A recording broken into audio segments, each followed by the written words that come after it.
What's up, YouTube? This is Too Raw for TV. All right. So, shout out to Dreamers Pro. I saw his video about this. Please subscribe to his platform if you have not subscribed to his platform yet. And he was talking about how on a recent Bill Simmons podcast, I think it's called The Ringer, he mentioned how he didn't want to be, I guess, perceived like Nick Wright. And he basically called Nick Wright a hot take artist, or a person who says things to get into the algorithm, says things for attention and clicks and views and likes, and not being genuine. Oftentimes, these are people who are saying things not what they really believe, but what they think will get them attention. And this is what he said right here. I was really trying to think, do I really believe this? I don't want to do the Nick Wright. I'm just throwing crazy takes out, hoping to get aggregated. Sorry, Nick. So it was just a quick mention of it. And, I saw Nick Wright respond to it, basically professing, being a victim or whatever, being, denying that he is a hot take artist. And let's see if I can find that. Listening to my pal Bill Simmons and my pal cousin Sal do their over-under podcast, and Bill, the podfather, says he's giving a take and then says, seemingly out of nowhere, and I'm not giving a hot take just to get aggregated like Nick Wright. And then he's gives a very half-hearted, sorry, Nick, and then keeps it moving. That's what I would call not only uncalled for, but unfounded. And so I'm gonna reach out to Bill, and I'm sure. It's my feelings aren't hurt. I would like to know what take he's talking about. Oh, okay. I feel like it's the opposite. I don't even tweet out clips from the show that often. I'm not as online as many, and people can say I've had some, hot takes in the past, but the hottest ones have come true. Chiefs are Sure, yeah, they've come true. All right. Look, to me now, it is true that just from my observation, he's not online as he used to be. He used to stay on Twitter, not as much as he used to. My best guess as to why he's not on Twitter anymore is I think that fallout from those Kobe tweets on January 25th, 2020, when his master, L'Apocalypse, passed Kobe in scoring. And he was just waiting for Kobe to fall below LeBron in scoring. And he went out and did what he did and just massacred Kobe. And then the unthinkable, the unfathomable happened the next day. And he absolutely was let me tell you something. He had to basically go on television because, he was on the First Things First back then. I think it's called something else. I don't really watch much of that stuff anymore. And he had to basically apologize to a certain extent. He didn't quite apologize, but he had to clean things up. And afterwards, I noticed he wasn't on social media as much. And also because a lot of people were giving him the business on his social media accounts. But anyway, is Bill Simmons correct? Is Nick Wright a hot take artist? And in my opinion, yes. Look, over the last couple of years, he's basically admitted to being an employee of Clutch Sports. he recently admitted, if I'm not mistaken, he more or less admitted it, didn't he? Didn't he say something recently about, I'm trying to remember the exact quote he put out there, but didn't he say something about, what exactly was it that he said? I just saw something about it recently. I think it was some audio from years ago where he basically admitted that a lot of his takes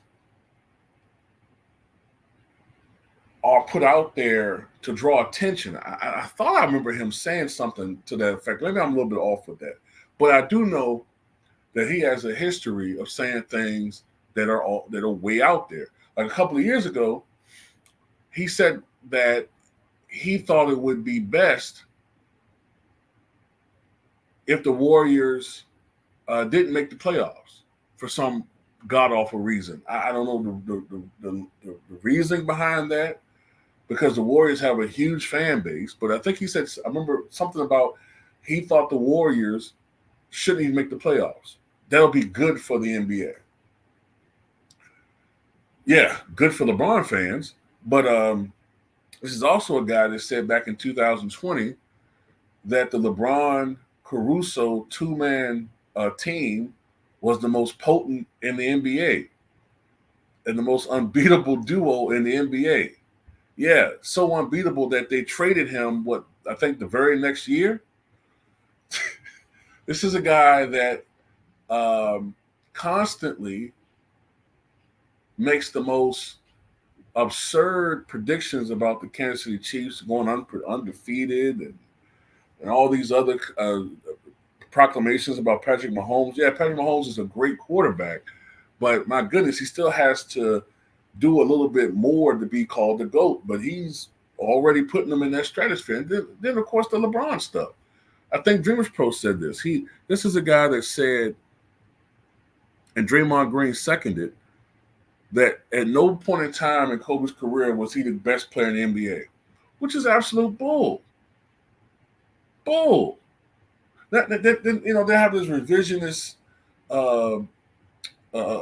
history now, where from 2005 on, LeBron was the best player in the NBA, when there was no absolute evidence of that whatsoever. If you go back to 2005 and you ask most fans who the best player in the NBA was, most of them probably would have said Kobe Bryant at that point in time. They would have said Kobe Bryant. Now, if it was back 2003, 2002, you might have had more people saying Shaq.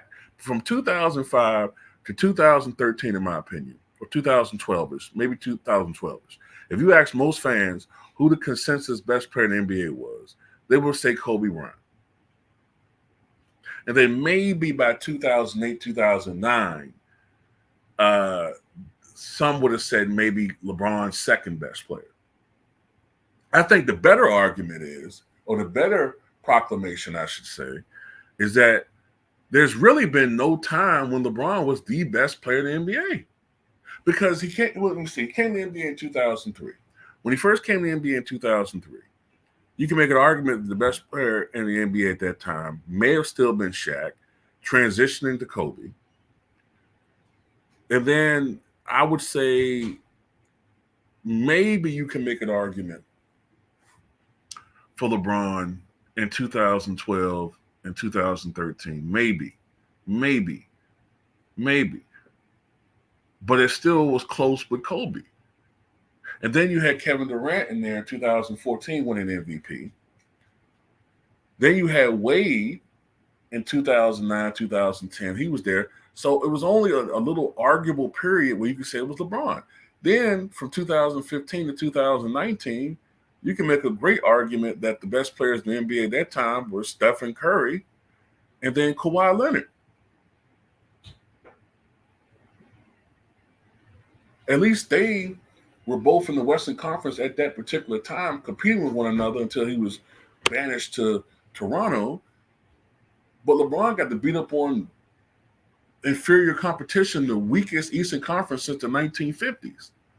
Yeah, he went to 8 consecutive finals, but who was he competing against? Paul George, who's now second banana to Joel Embiid in Philly, leading the Sixers.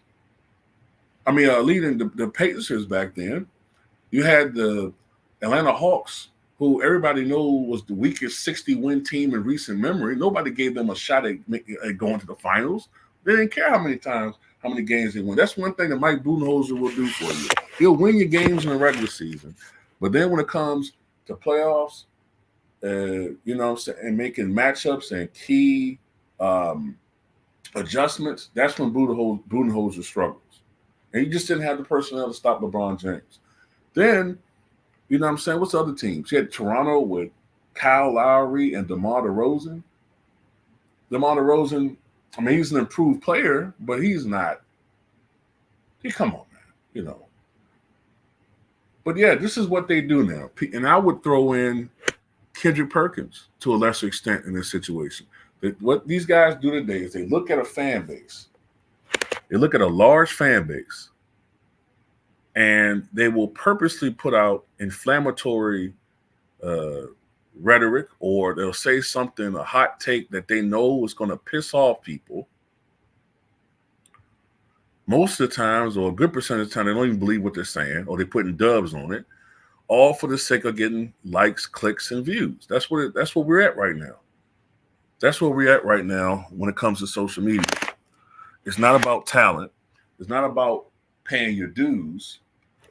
It's about instant gratification. And if that means going at a fan base's favorite player, or going at a very popular franchise, or even bigger, YouTubers or other media personalities. That's where we're at right now. But anyway, that's all I got to say about that. Tell me what you guys think.